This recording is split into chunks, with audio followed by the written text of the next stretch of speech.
We respectfully request the Sangha great virtues for the sake of this assembly and all living beings. Please turn the wonderful Dharma wheel to teach and guide us how to end birth and death, leave suffering and attain bliss, and quickly realize non-birth.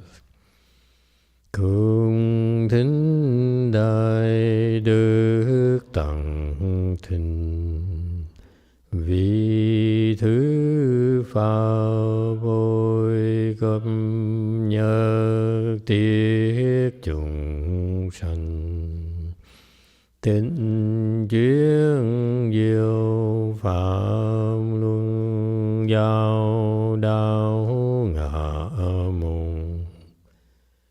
Như há liêu sanh thoát tư vi khổ đạc lạc, tất chứng vô sanh. Homage to the Blessed, Noble, and Perfectly Enlightened One. Nam mô Sa Nan Tô Sư Chế Đô Ye Ơ La Hơ Đi Sam Miao San Pu Tô Xie.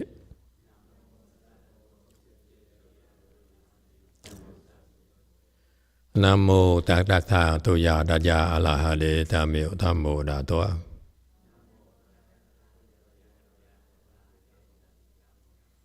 The unsurpassed, profound, subtle, and wonderful Dharma in 100,000 million aeons is difficult to encounter. Now that I'm able to see and hear, I will receive and maintain it. I vow to fathom the thus come one's true and actual principles.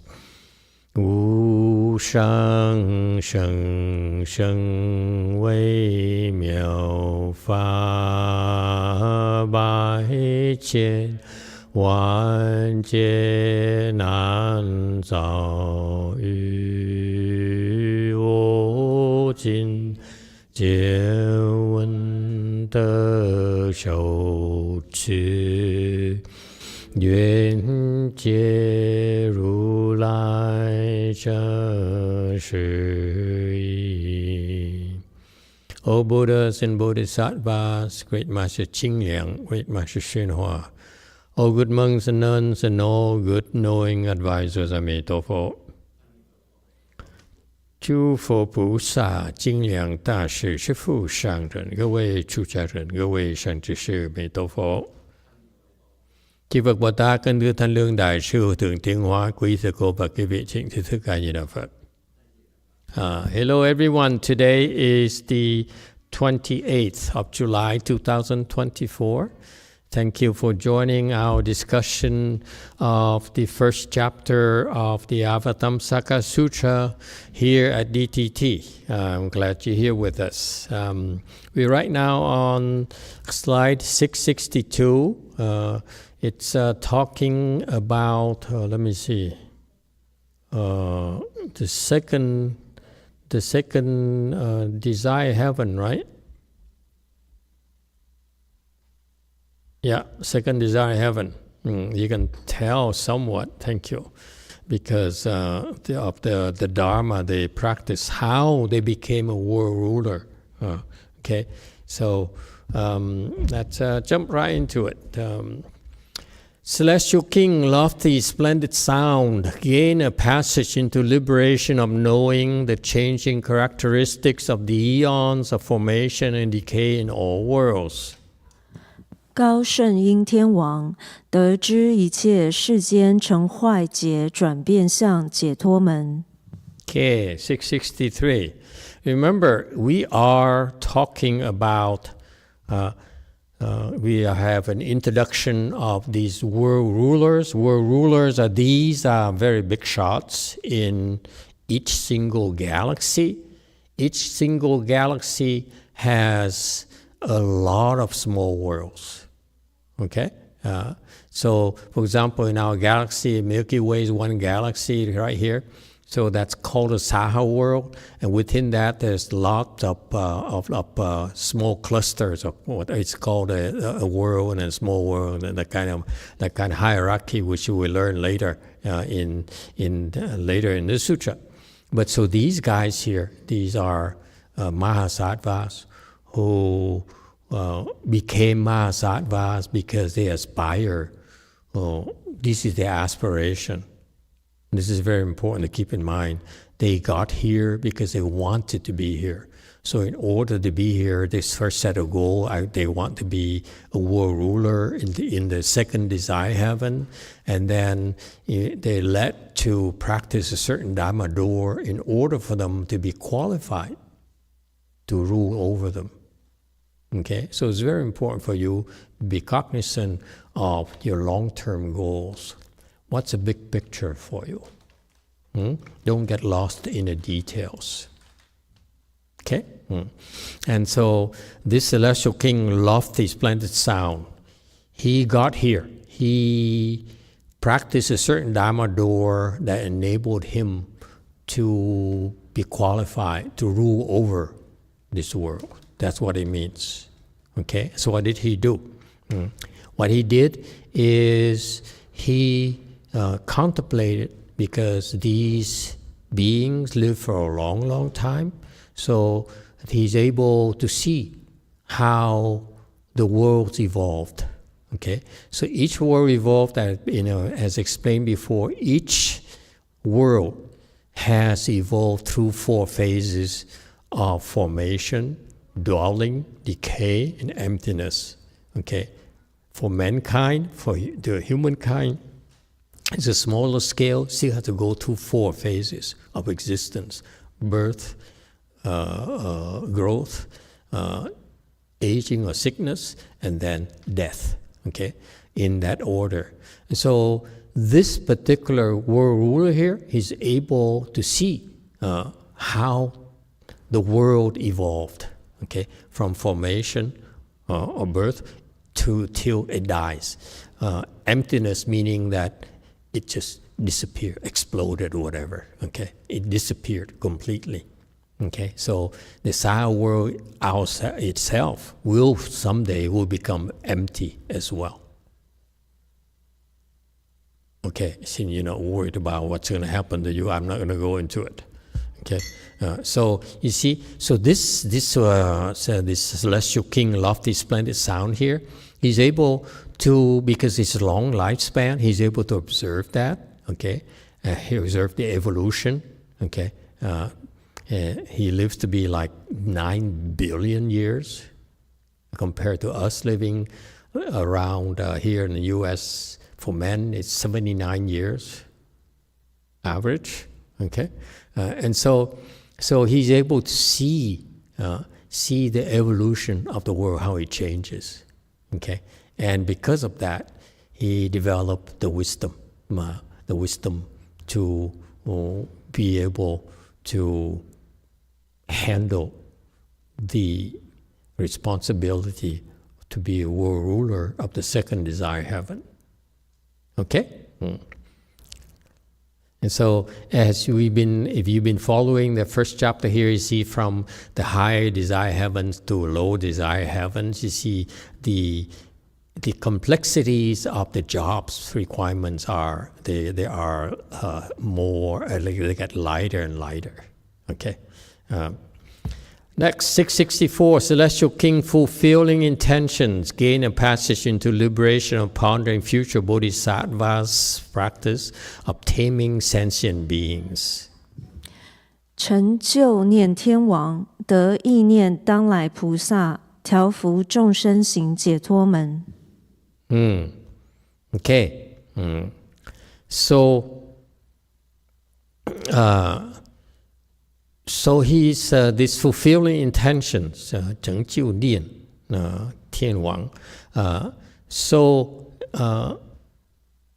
This he's known as fulfilling intentions, okay, accomplishing intentions. So meaning that he's known to his peers as someone who's able to understand the aspirations of living beings and having the skill to fulfill them. And he's so experienced, he's so accomplished at doing that, he got this name of fulfilling intentions. You see? So this is a reminder for all of us again, that when you practice this spiritual path, okay, you are being watched over about your ambitions. So be careful as to how low you set your sights on. If you can, all you can think of is this much you can see, and that's you set your goals for that. That's what you're going to be helped to get there. Okay, so part of wisdom is to be able for you to see the bigger and bigger, the bigger picture, and you so that you don't get lost in the forest. Okay, because this guy here, he's able to see the various intentions of living beings, and he's able to have the skills to help them attain what they want. Okay, and so that's what that's what he's doing now. But how did he get there to his position? He get there.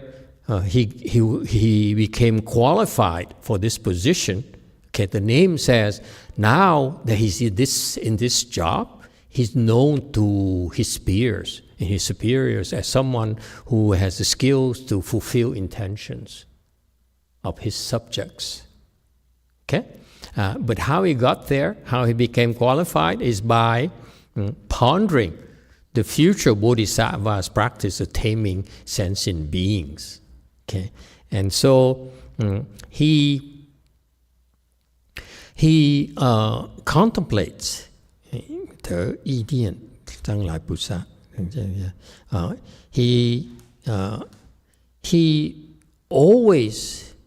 he's intrigued by how the various bodhisattvas got to tame and tame the various living beings.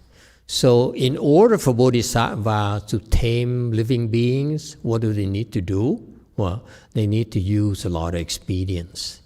Okay? Expedience to help living beings make progress in a spiritual practice. Okay? And so it's a lot more difficult when you think. For example, in our world, we have people, because of the nature of the spiritual paths here, the availability of various spiritual paths. You have people who believe in Taoism, believe in Hinayana, people believe in Hinduism and so forth, okay? And that's what the Buddhas and Bodhisattvas have to deal with. And so in order to cope with these challenges, they're able to learn to tame and subdue living beings. And in particular, as Master YongHua says here, he says he calls living beings to turn from the small to the great, which is very, very hard to do, by the way. Okay?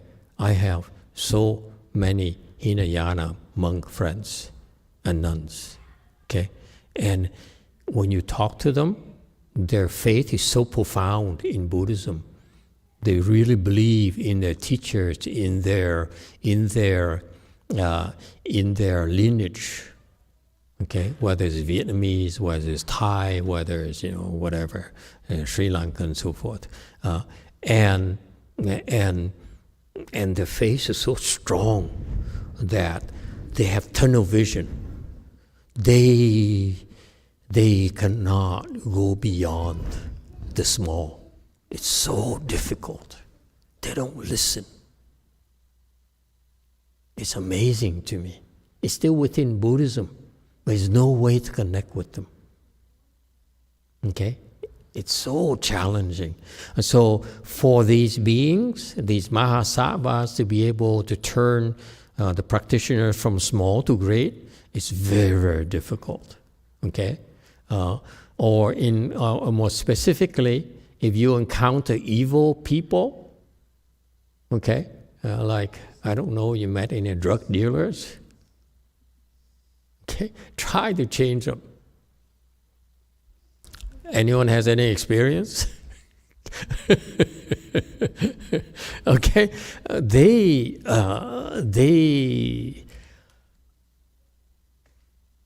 are so well supported by the demons that you cannot touch them. They think they're God. Because one of my relatives used to be a drug addict, and he hangs out with all these people. He brought back the house, and I had to deal with all these demons myself. It's very interesting. Okay, so just Master YongHua puts it very, very, very mildly, but actually something that is typical, so difficult, even with us within Buddhism, to turn Hinayana believers into Mahayana believers is virtually impossible. Okay, let alone to turn evil into good, that's impossible. It's so difficult. This is when you get help. Okay, don't be so proud of yourself. What Dharma do we have in Mahayana that can do that?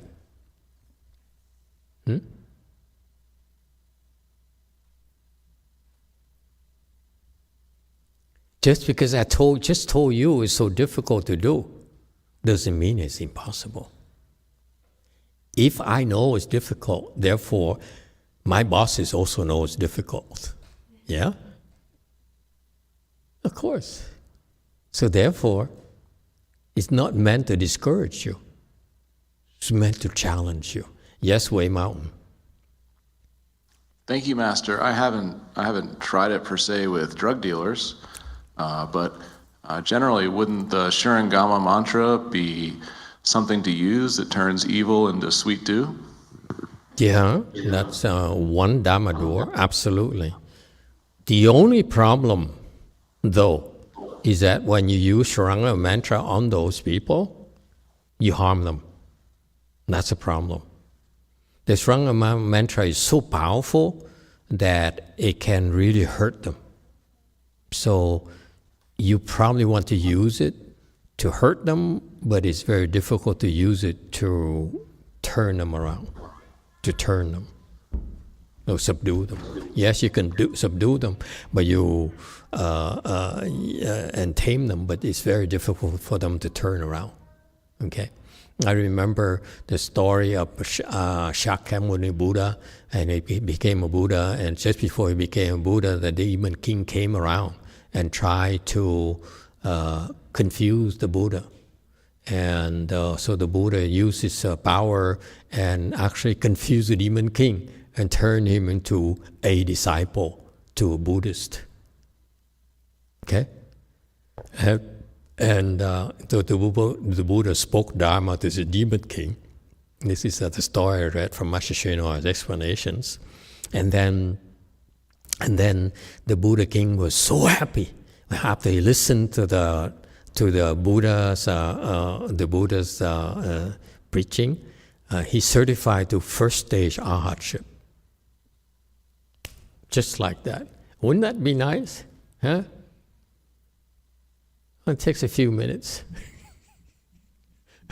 That's the power of the sudden Dharma, you know.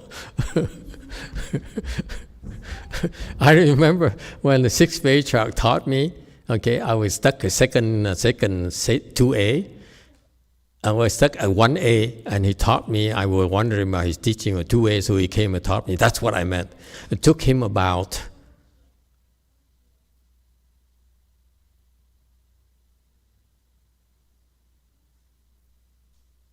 less than 2 minutes for me to understand. Okay? Yes. But Buddhas, so not a single word exchanged. Just teaching by action. It's very, very interesting. Okay? So within 2 minutes, I said, oh, that's the meaning of this, the 2A Dharma that he taught.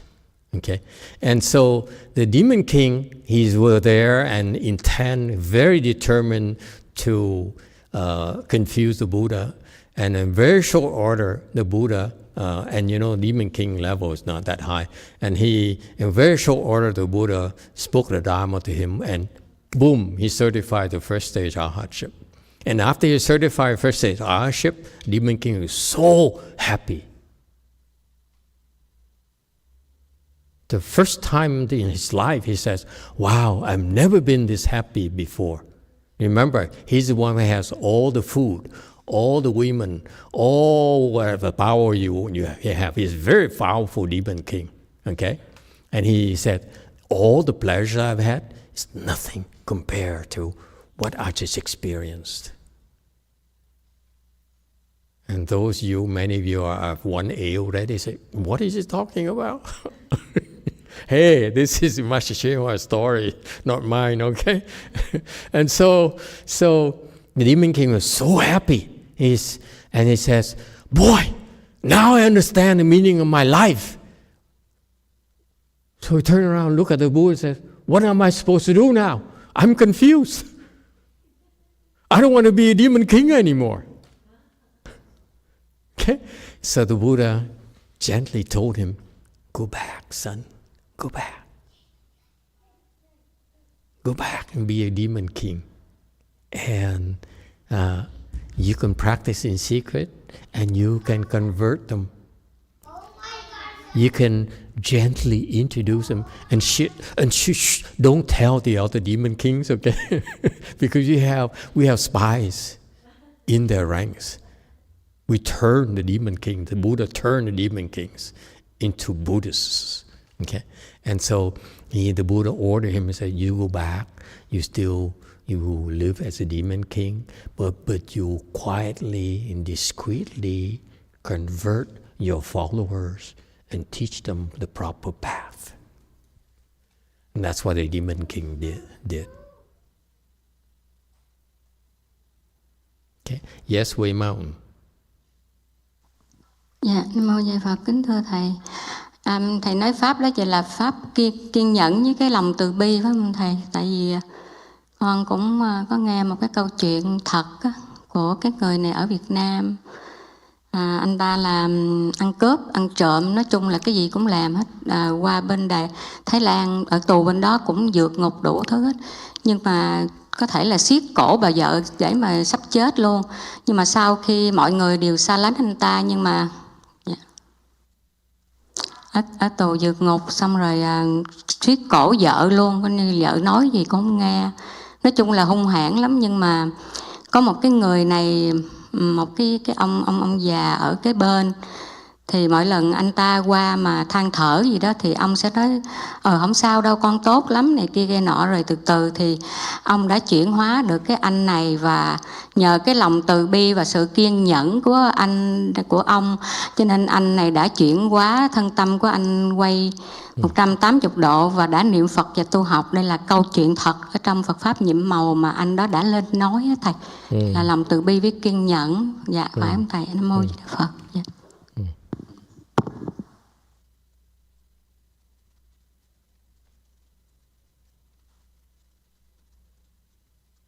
Emitofuo Master, so is that the Buddha, when you talk about the Dharma of patience together with the kindness and compassion, is that the Dharma? That is the Dharma that the Buddha is doing? Because I've heard that this is the true story in Vietnam. So there's a guy, he's a thief, and he steals from Vietnam to going to Thailand. And he got in prison and he escaped. And also, whenever his wife talking to him, he almost tied her throat to the point that nobody can speak to him. He doesn't listen to anybody, and he's very gung-ho about it. But however, there is an old man living next door, and every time that this guy was in trouble, he came over and complained to the old man, but then the old man just keep gently tell him that, oh, you're doing good, you're a good person. And it's because of the patience and the compassion of that old man later on is converted this thief 180 degree now that he become Buddhist and he recite the Buddha name. This is the truth story in, they call the miracle of the Buddha Dharma. Is that the case, Master? Yeah, we hear a lot of such stories, not just in Buddhism, but also in Catholicism, in various religions. I read some similar stories in Hinduism as well, where these evil people, these mean people were converted and became docile, and became practiced the good path, and became exemplary people in society. Yeah, it happens that's why that's one of the commonality of all religions. We have the dharmas, various dharmas, to turn people and convert people from evil to good. Okay, but in Buddhism we have our own style, where actually we have a wider range, if you will. It's true that story that she mentioned. I didn't hear of that story myself personally, but it's quite a commonplace in not just Buddhism. It's in a lot of religions that I've read and I heard about. Okay, and so yes, absolutely, it happened in Buddhism as well as many religions. In Buddhism, however, it's from my perspective, we have a lot more tools to work with, okay? And we can solve a wider range of people. We've been talking about, killing and so forth. It's a very difficult thing to do, and evil to go towards good. But, my personal experience that I have many friends I know of, even my own Dharma brothers who used to be under Master Hsuan with me, myself, okay? And they went away and they followed the Hinayana masters who donned on Mahayana clothing, and it appealed to them. And I can't reach them. And they practice Master Hsuan's Dharma every day, but their mind is so narrowly focused on the Hinayana results. It's amazing. It's very, very difficult.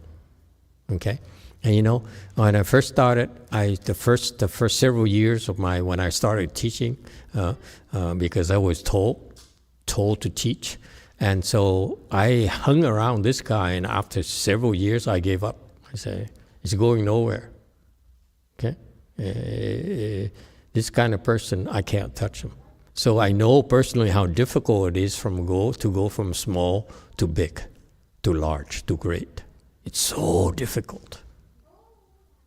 Okay? And so what Dharma do we have? So we have tools. So Peter earlier talked about using the Shrangama mantra, and that's part of the tools. Sometimes they're very violent, especially demons and evil people. And so demons and ghosts. So we usually start by taming them, by beating them up, so that they know that we're stronger than they are, and yet we don't hurt them. We could hurt them very badly or kill them even, but we don't. Okay, and for these, especially the ghosts and demons, they need to believe in that, to see that before they take us seriously. So yes, part of the tool is are those Shrangama mantras and so forth, great compassion mantras and all sorts of mantras we have in Buddhism. Okay, but it's only a start.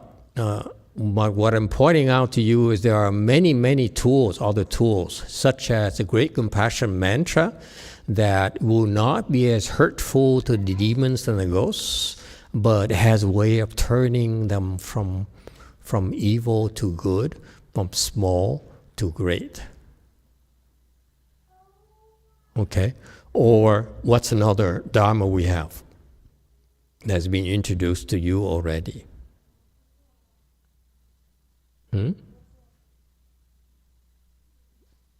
The point here is that we all have our limitations. So that's why the Buddhas and Bodhisattvas realize that. So they they make a lot of tools available to us to assist us. Okay? So we basically are the conduits for them, okay, to reach these difficult cases. So Medicine Master Buddha Dharma is another example of how you can turn from small to great. Because one of his 12 great vows is that I vow that in the future, anyone who have my blessings, okay, will have a chance to go from small to great. So basically, Medicine Master Buddha takes over using his power, which because we don't have such power, because very, very difficult. Okay? All right? Next. Celestial King, pure floral light, gain a passage into liberation of, apprehending the causes underlying the joy of all the gods. 净华光天王得了知一切诸天快乐因解脱门。 Okay, so this guy is a show-off. Pure floral light. So he emits this light that looks like flowers. They're so appealing, so attractive, like flowers. People look at his light, okay, which is 24 hours a day that he emits, and people say, wow, it's so nice. I can't think of anything else but his floral light. And not only they are enraptured and captivated by this light show, okay, which is much more interesting than Aurora Borealis. Anyone seen Aurora Borealis? At least I saw it on TV. It's fascinating, isn't it? Shh, how it changes. Not only are they entranced by this floral light this guy emits, okay, his light looks like flowers, all sorts of wonderful flowers. But when they look at his light, what happens?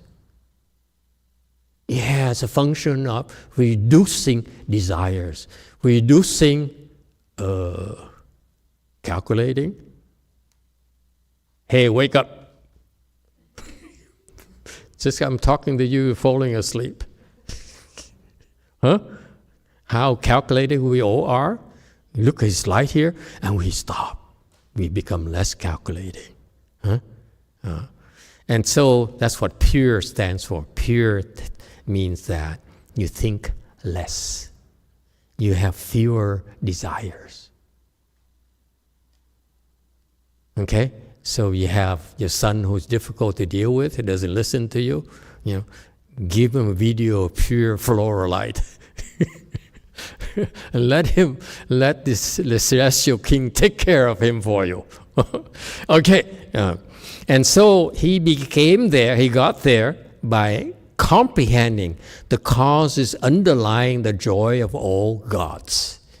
Joy here is actually the gods. The point here is the gods. Okay? Kids, are you listening? They're not. Okay, see? See, that's joy for you. They don't listen. Look at them. Look at that. They're so captivated by the videos. So that's joy. And so the nature of the existence of gods is that it is so incredibly joyful, unlike ours. Ours, we go home and we have to listen to our wives. No joy there. Chung would say. Single. Smart guy.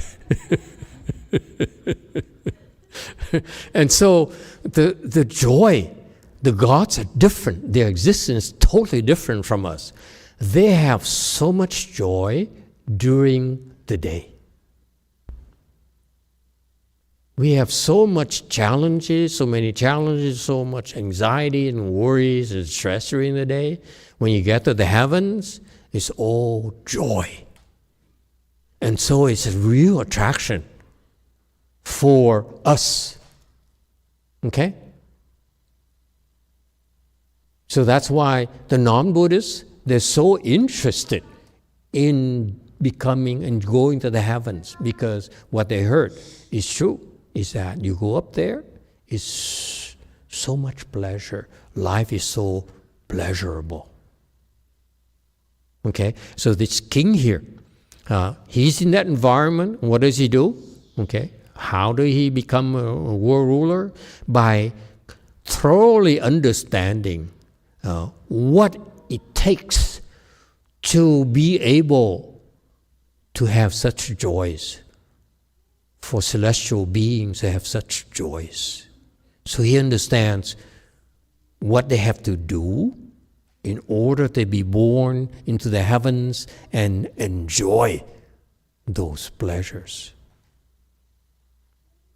As a reminder for you mortals, where, if you enjoy, for example, drinking, here drinking, with the best wine, the best liqueur, the best whatever you have here, alcohol you have here, and non-alcohol for Sienna and Sunim. She disappeared so conveniently. That is nothing compared to the alcohol in the heavens, if you're interested. And the same goes with food, with music, with designer clothes. Okay? All the joys, even cars, red cars, and so forth. Okay? And so he understands. He says, so what he says, if you want to be born there and live in this palace, heavenly palace, okay? Then I teach you how to do that. This is what you need to do. So he understands. He understands a direct connection between what you need to do and the pleasures you're going to experience when you're born in the heavens. That's how he became a world ruler, because that's what he used to motivate his subjects. And that's teaching, by the way.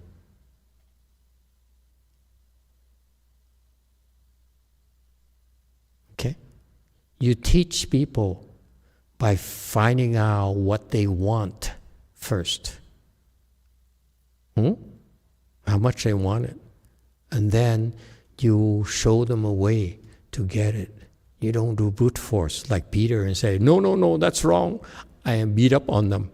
You want something else. No, the way they do is they help you get what you want first, and then adjust what you want. Yeah? At first, you want to go second dhyana, and then fifth samadhi, and then first stage arhat, okay? Fourth stage arhat. You see, once you get the flavor of the joy of cultivation, the results you can achieve for yourself, then you naturally, like all of us, we become greedy. He says, can I have more?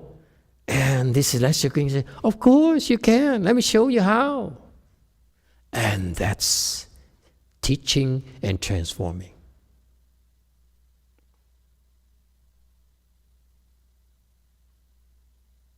Anthony, what do you think? 6. Because the reason I ask is that the Vietnamese have this habit. When they like something, they shake their legs.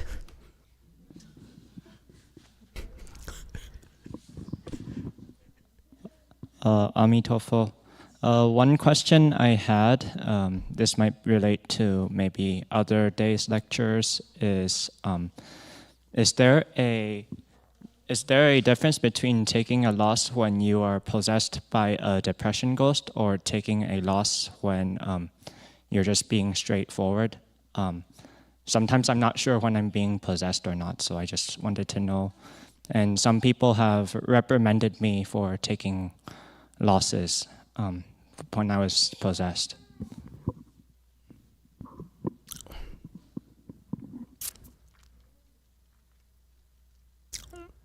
Is there a difference, you mean? Yes, is there a difference? It's difficult to make the connection when you say you possessed. I mean, like you jump in the conclusions. You talk like this, people have a hard time connecting with you, especially girls. Don't tell girls you're possessed. Or boys, if they have that kind of preference, okay?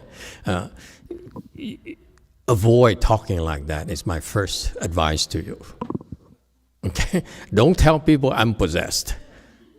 You tell people I possess, okay? No one possesses me. Do we understand each other? Okay, so you probably are referring to reading between lines, and correct me, please. Reading between lines at sometimes you feel depressed, yeah? And then during those times, I'm teaching you how to phrase your question, explain yourself in a more Americanized way, okay? Don't talk like an Asian. No one understands you in this country.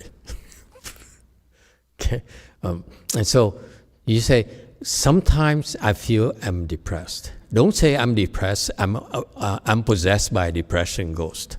You have no proof. You can veer into a different direction. Avoid it, okay? It's not the point. The point is that you want to get is sometimes I feel depressed. For whatever reason I feel depressed. It happens, okay? And then what happens? What about losses? Sometimes I tell people things that I guess are not appropriate, and then repercussions happen. Okay, specifics, please. We have a lot of Koreans who don't understand appropriate. and trust me, my translator, they don't get appropriate either.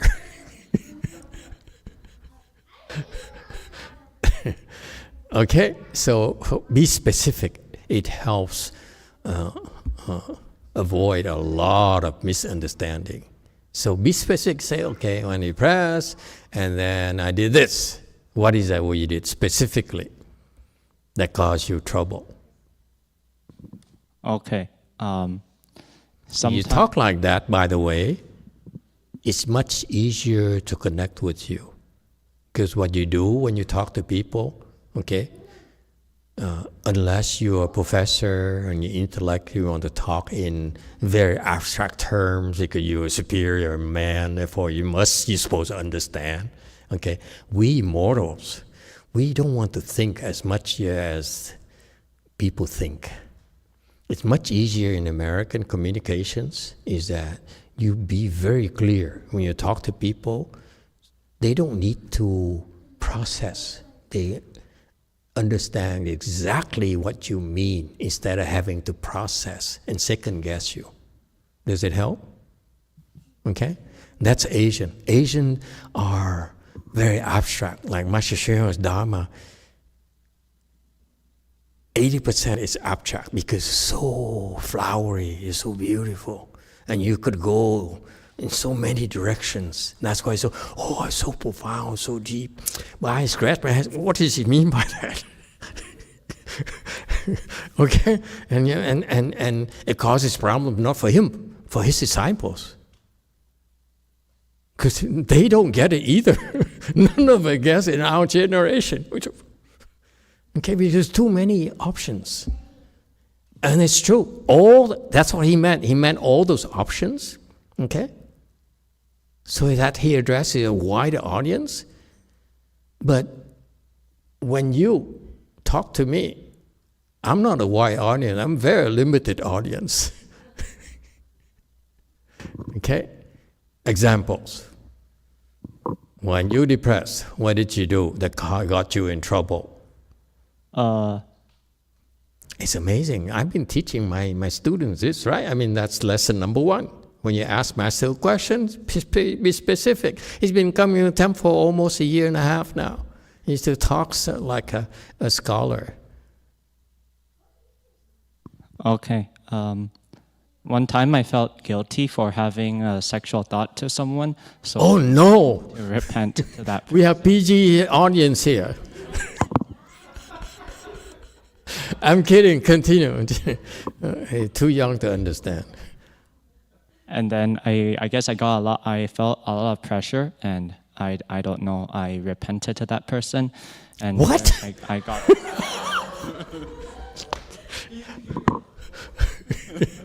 The problem is deeper than I thought. Okay, we need to go into private counseling. Lucky for you, Dr. Lang Fang is available.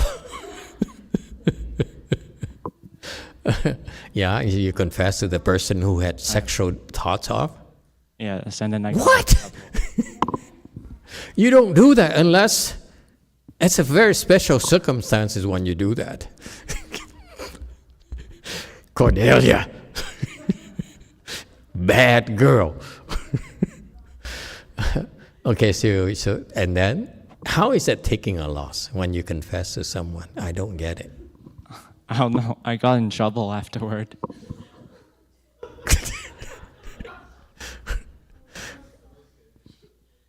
Okay. And so what's the question?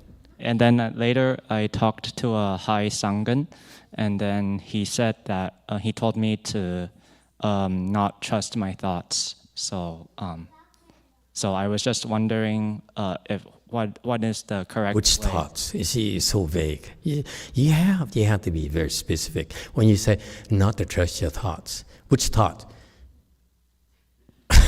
He didn't. I He need just to said, look at my audience first before I can. I didn't ask him that question, but he just said, "Don't trust my mind." I didn't press him further. Which mind? The mind that the original mind, okay, without mentioning what the original mind was exactly, or the mind that admits that you have such a mind. Which one are we talking about? Which mind which mind was he referring to? I think he was referring to the mind which admits that I have that mind. Oh, the one that confesses. Yes, he was referring to that. He says don't trust my thoughts. So, yeah.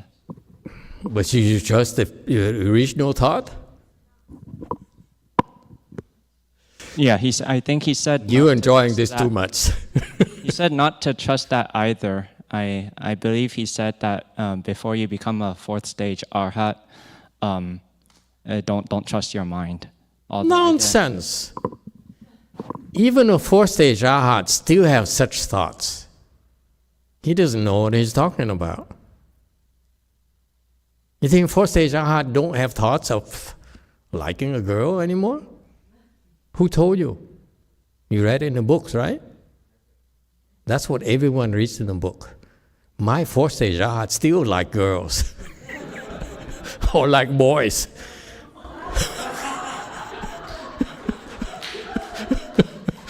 True? Look at the girls, they're laughing. That's my proof. They don't know what they're talking about. And I explain to you, once for all, for you, gullible people. I used to be one of you. Because you read in the scriptures and the books, as you know, you fourth stage arhat, you're free from desire, you have no outflows. Yeah? Corporate line, that's what the standard teaching is. And then you get there and you heard masters tell you, oh, you're 4A. And then you say, but how come I'm 4A, I still... Ask them. True? Don't nod your head, you idiot. You're supposed, this is when you're supposed... Don't even smile. Okay? And so, let me explain to you once for all. What is he referring to? The exhaustion of outflows, or the lack of desires, if you will, okay, is only when they are in that samadhi. You're not always able to be in that samadhi. Because your blessings run out. When your blessings run out, you're supposed to, what's the word? Suffer.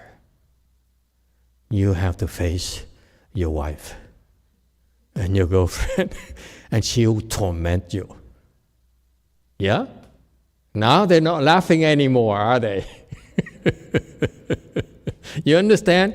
When we have blessings, we're free from suffering because we can choose to either not let it bother us or not be touched by it.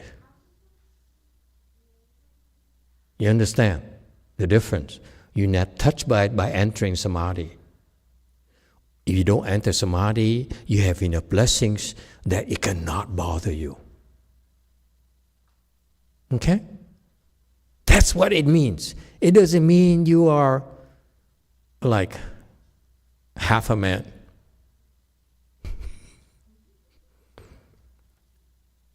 The girls get it, but the boys, my boys, are half a man.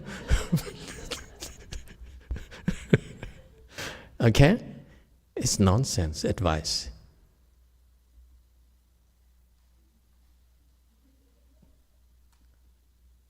Anyone can help him out? What is he supposed to do? First of all, okay, as I just explained to you, this whole world here, we have desires. We live in a world, the realm of desires. So to have desires is part of our existence. So the Buddha says, you have a choice now. You can develop the skills to suppress it by entering samadhi. That's all.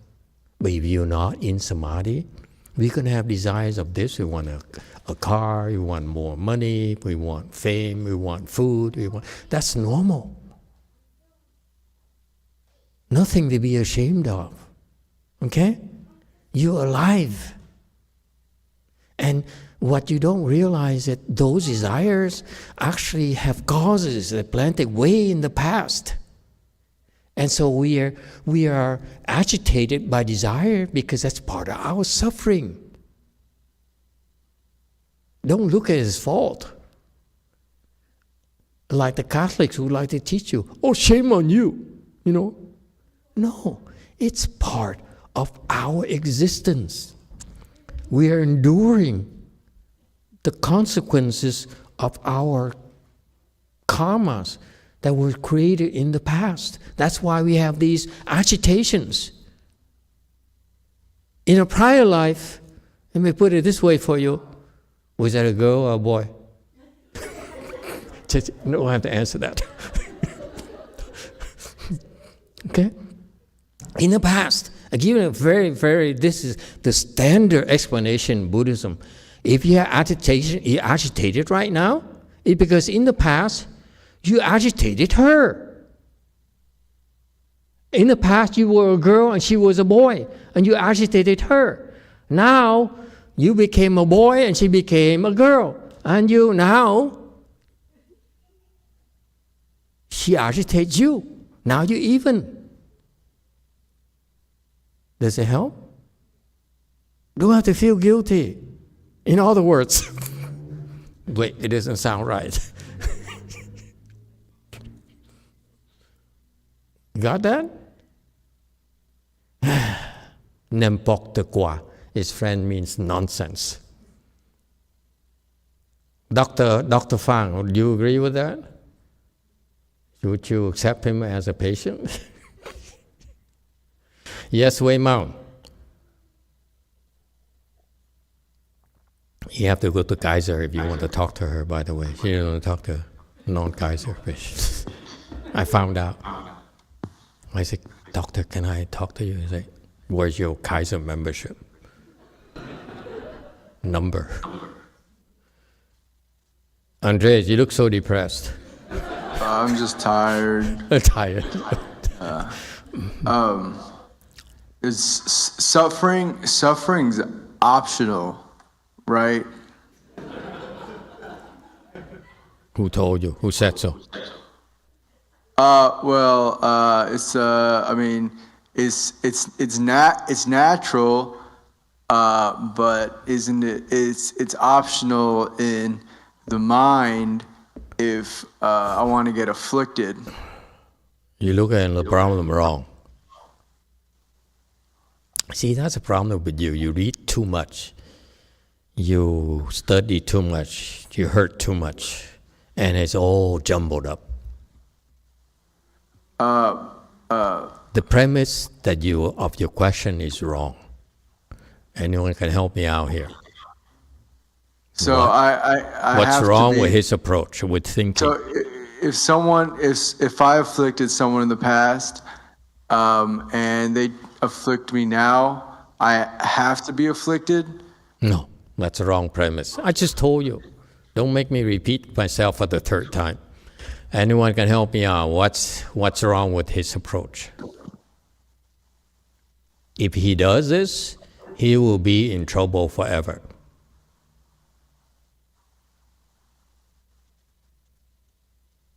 And that's not how we fix the problem of suffering.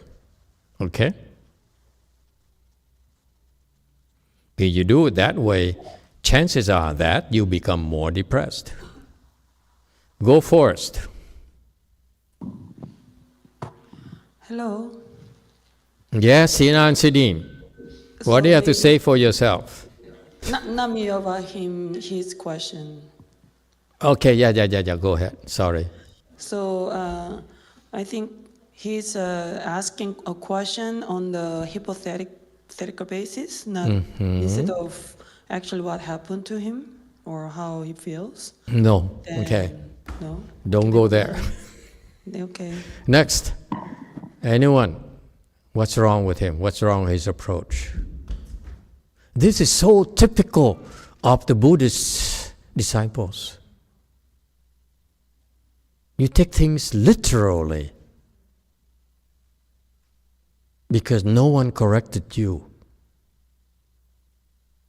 And that's why it's so important that you voice you speak your mind and ask questions, because you will realize that doesn't matter how long you've been studying or practicing, your problem may be, your approach may be erroneous, just like a new person, because no one told you. If you don't get the correction right now, because Andres was more interested in other aspects until today. That's why that this is so typical of the Buddhist student, these Buddhist disciples. Yes, go for it. What's wrong with this approach? Thưa Thầy, có phải là mình phải nhìn lại tại sao mình có cái lỗi đó không? Thay vì là mình nói là tại người ta, cho nên là bây giờ mình afflicted do người ta hại mình.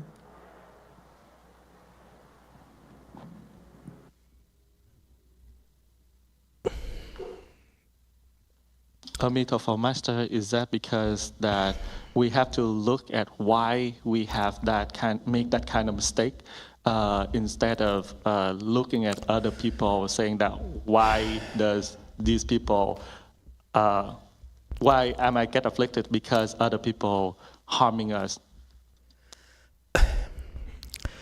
I don't want you to think I can be bought or influenced with money.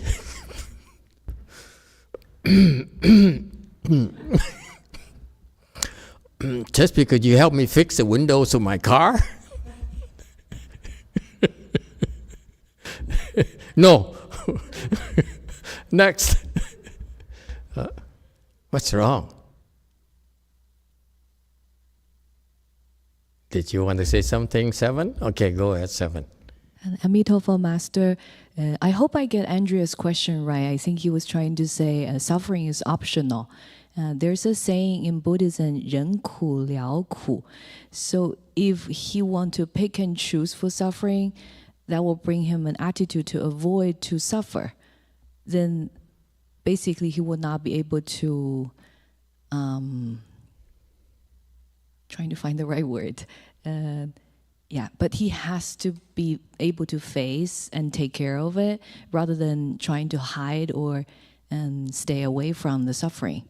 That will not solve the problem. Thank you. Very good. That's 95% of it. Yes. Number 6. So like I'm just thinking about one of the paramitas is patience. If you're not suffering, then you can't practice patience. That's right. That's the remaining 5%. Excellent. You see how much wisdom you all have. Okay. Yes, in a Saha world, we come here and our existence is full of suffering. Ordinary people, when they suffer, they panic, they complain, okay? And they run away. And that's what they say. See, the Buddha said, it's suffering, therefore, I'm suffering, here I go again. And instead, in Buddhism, when we tell you about suffering, okay, your challenge is because if you are willing to look at your problem, there's a solution.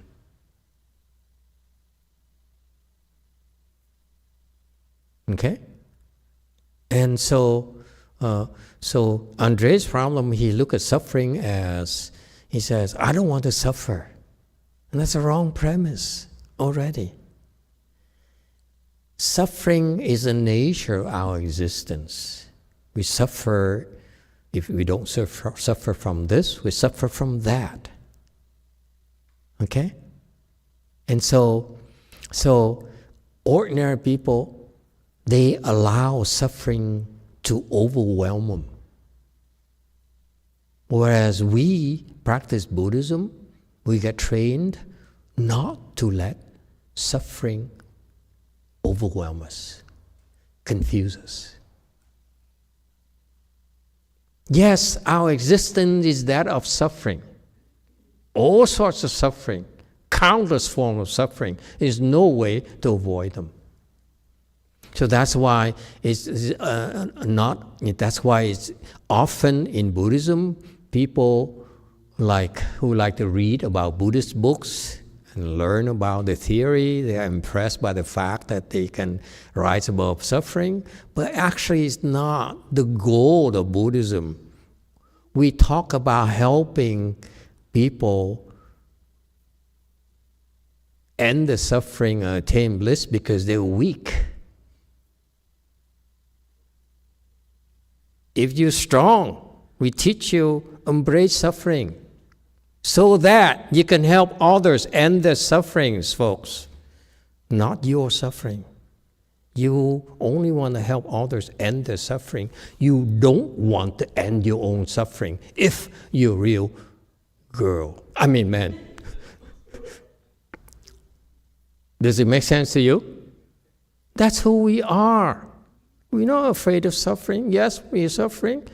And we know we're suffering. We know we stick our head into more suffering. We still do it because it makes us stronger and better so that they can end their suffering. But we don't have to end our suffering. Andres, do you get it? I want you to be tougher, my boy. Well, I think you kind of said what I was trying to say too.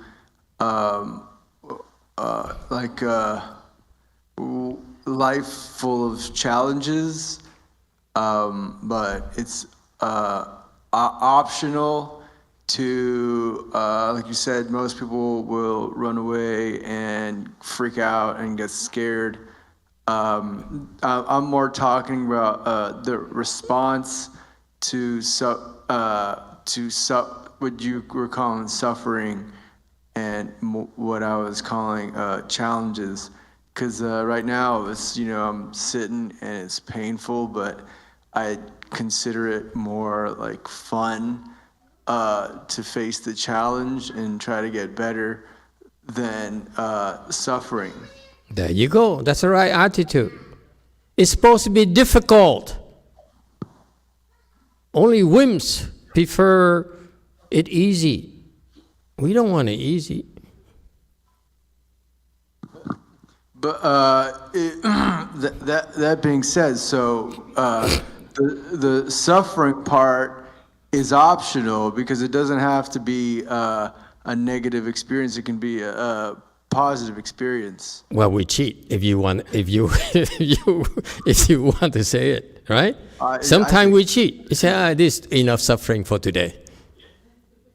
Yeah, but it's fun. It's fun to. I guess it's fun to suffer. So Absolutely. We all have limits. We all have limits. They say, okay, that's enough for today. That's it. I'm gonna go have a beer. Well, it's not suffering if it's fun. No, the pure Buddhist says having a beer is suffering. Yeah, having a beer, quitting is suffering. I think quitting is more suffering than. But we're so strong that we choose to suffer. Having a beer, suffer more.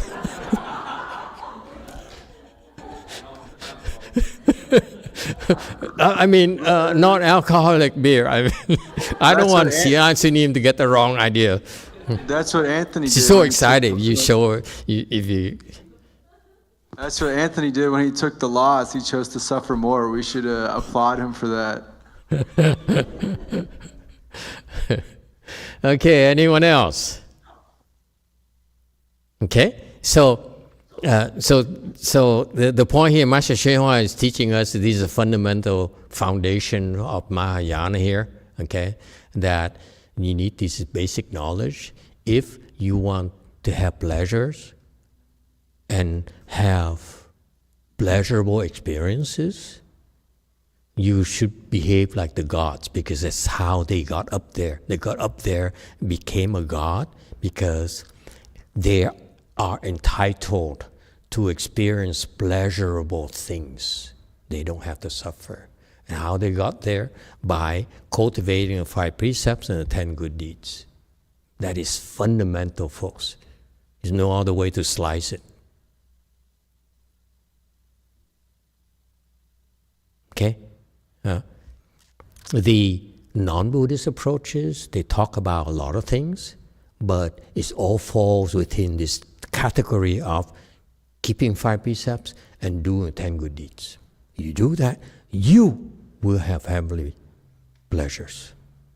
It's not just wait until you die, it's down here as well. Maybe not the same kind of intensity, okay, and frequency, but we can get started right down here. Don't have to wait until you become a god. Am I making sense to you? The Buddhist teaching is not that rigid, by the way. What he's talking about here in Master YongHua on the slide 667 here is that, heavenly blessing they got because up there because of the 5 precepts and the 10 good deeds. I'm elaborating for you that it starts right now. You start with the 5 precepts and 10 good deeds, you are beginning to experience heavenly blessings right now, sooner than you think. That's liberation, folks. Don't think that you're suffering too much. Life is all suffering here. It doesn't have to be. Does it help, Andres? It's not optional. It's a choice. Celestial King, eyes of wisdom's sun, gain a passage into liberation of, revealing to all gods the good roots by which they attain rebirth, freeing them from delusion. 至日眼天王得开示一切诸天子，受生善根，彼无痴惑解脱门。 This guy's eyes must be very, very bright as the sun, but the eyes of great wisdom. And so, according to Master YongHua here, he says that this celestial king here, he got his job by developing the skills and the expertise of revealing to all gods the good roots by which they attain rebirth. Okay, so he made a direct connection between how his subjects were born into the second desire heaven, okay? And he pinpointed for them the causes for their rebirth to that heaven.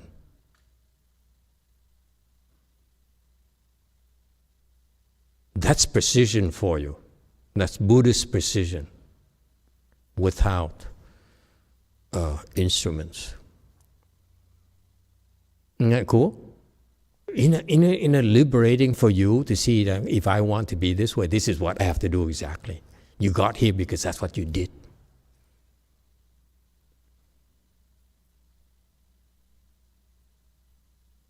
Okay, next. Celestial King, effortless light, gain a passage into liberation of, enlightening all the celestial multitudes, forever severing their myriad doubts. 自在光明天王，得开悟一切诸天众，令永断种种疑解脱门。671, effortless light. What does it tell you?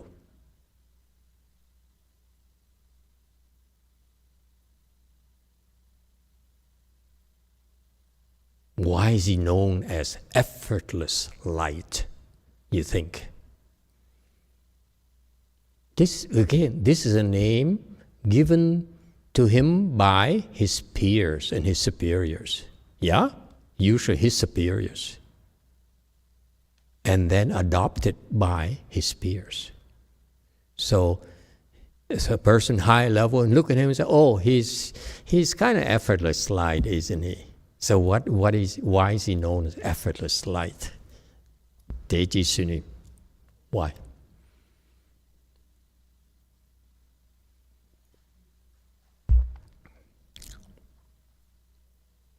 It's not something Koreans understand. That's why I asked you.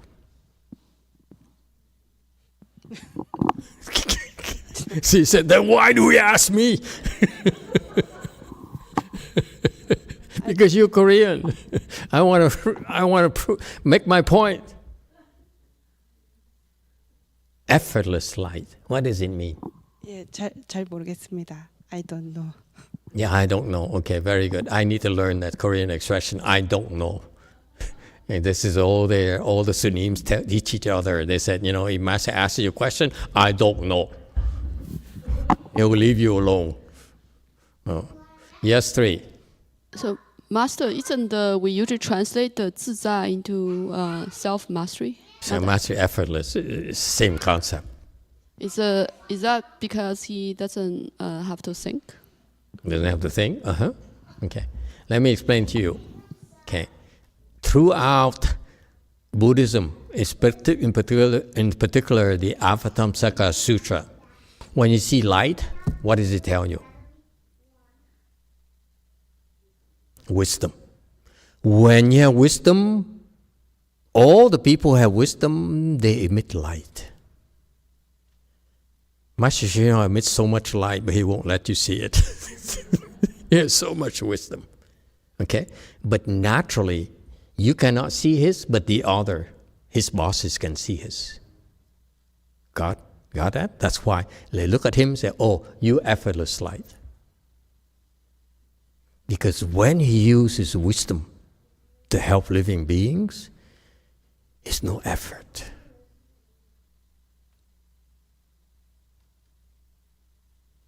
You guys think too much. You try too hard. Okay? And you're so worried about being judged that others would like you and not like you. You're worried about that. You're worried about being approved, being accepted. That's why you live in this constant tension. Do they like it? Will they approve me? Huh? What are they thinking of me? And that's not effortless. That's not self-mastery.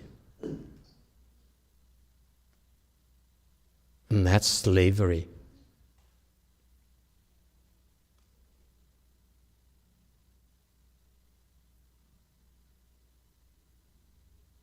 So it's only because your wisdom is not high enough to be experiencing mastery.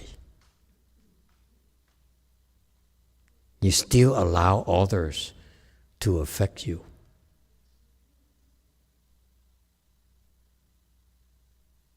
Got that? So you can see, he may be only a celestial king of the second desire heaven, but he's a bodhisattva in disguise. He has self-mastery. You can't touch him. Doesn't matter what you do to him, you can't touch him. Okay? Okay. So, after he got his job, he goes around and emits his light of wisdom and make people feel comfortable, at ease around him. And so rubs off them. They go near him and say, I can relax now. He won't judge me. He's a big shot, but he won't judge me. He can accept me as who I am. He gives you that kind of gift. Got that? Okay. It's too abstract. Okay, never mind. Okay. So this is very important point. I stop here today. That's enough. I'm tired. Too much good food today. That serves you right. You give me too much good food, I don't feel like talking too much. I'm warning you. When I get fat, I don't want to talk. I need time to digest. Okay. Now, what he's talking about here is very, very important. It's often ignored in Buddhism because they all talk about kindness, compassion, and and getting what you want and all those things, but they don't talk about doubt.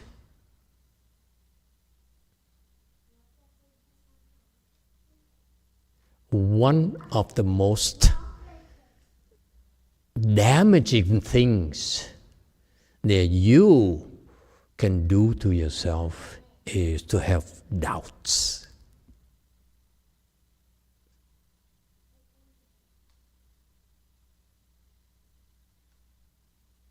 That's what happens in particular to worldly people.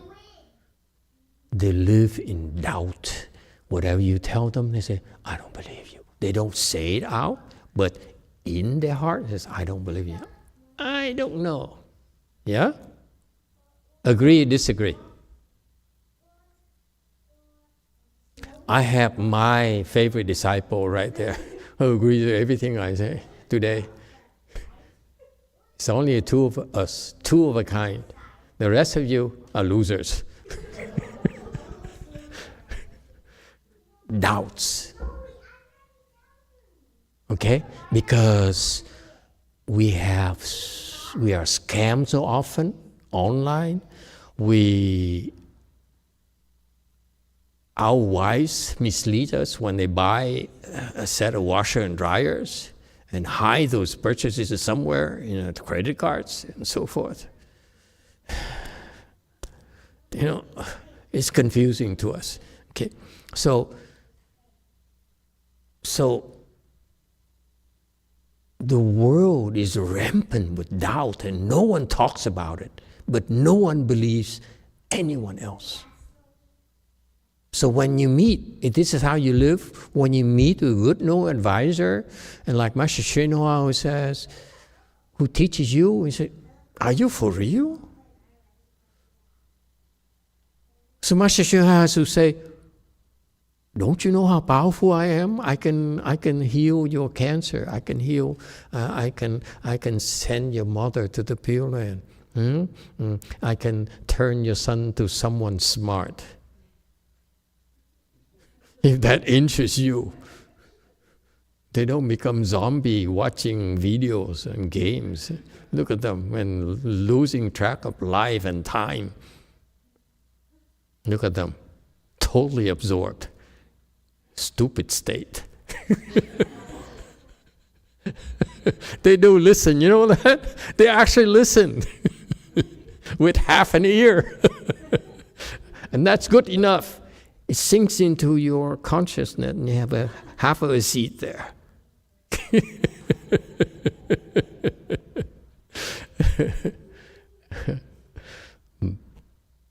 And so we live in a world of doubt, and that's a big problem for you, for living beings, because when they meet with a great teacher like Master YongHua, we all had doubts. We all doubted him. We doubted his intentions. We doubted what he taught. Okay? We doubt everything in life. There's no way to live, folks. No way.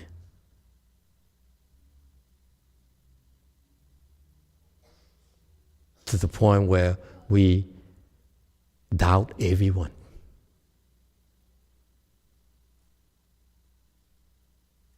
Ask your wife. She doubts everyone. I look at her, I say, you believe no one. That's why, I don't talk to her. It's too obvious to her. One look at her and why you have so much doubt? Seriously. Why do you have to doubt, I ask you?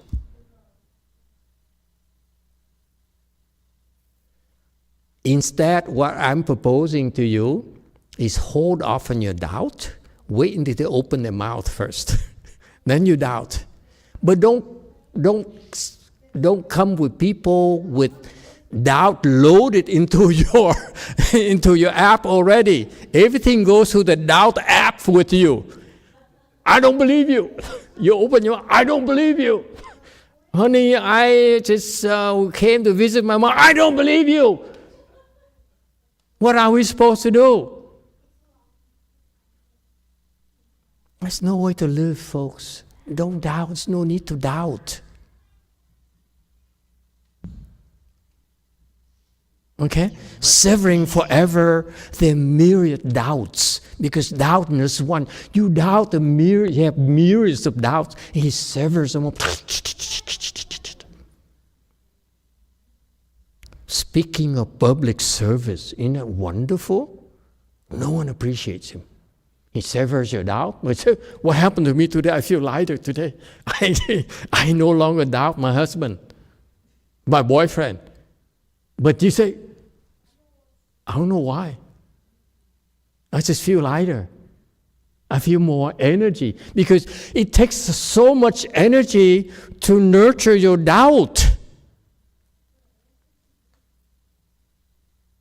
You sickly, she becomes sickly because of her doubts. Skin problem because of the doubt. No energy because of the doubt. He doubts everyone, everything. It's amazing. And that's considered to be smart. And they even train their daughters. They say, don't believe the boys. Okay, folks? So that's what he does for public service. Isn't that cool? Who says he has to give you food? He has to give you a job. He saves your life, improves your quality of life by helping you sever your myriads types of doubts in your heart. And that's what bodhisattvas do. They help you, and you don't appreciate how much they're helping you.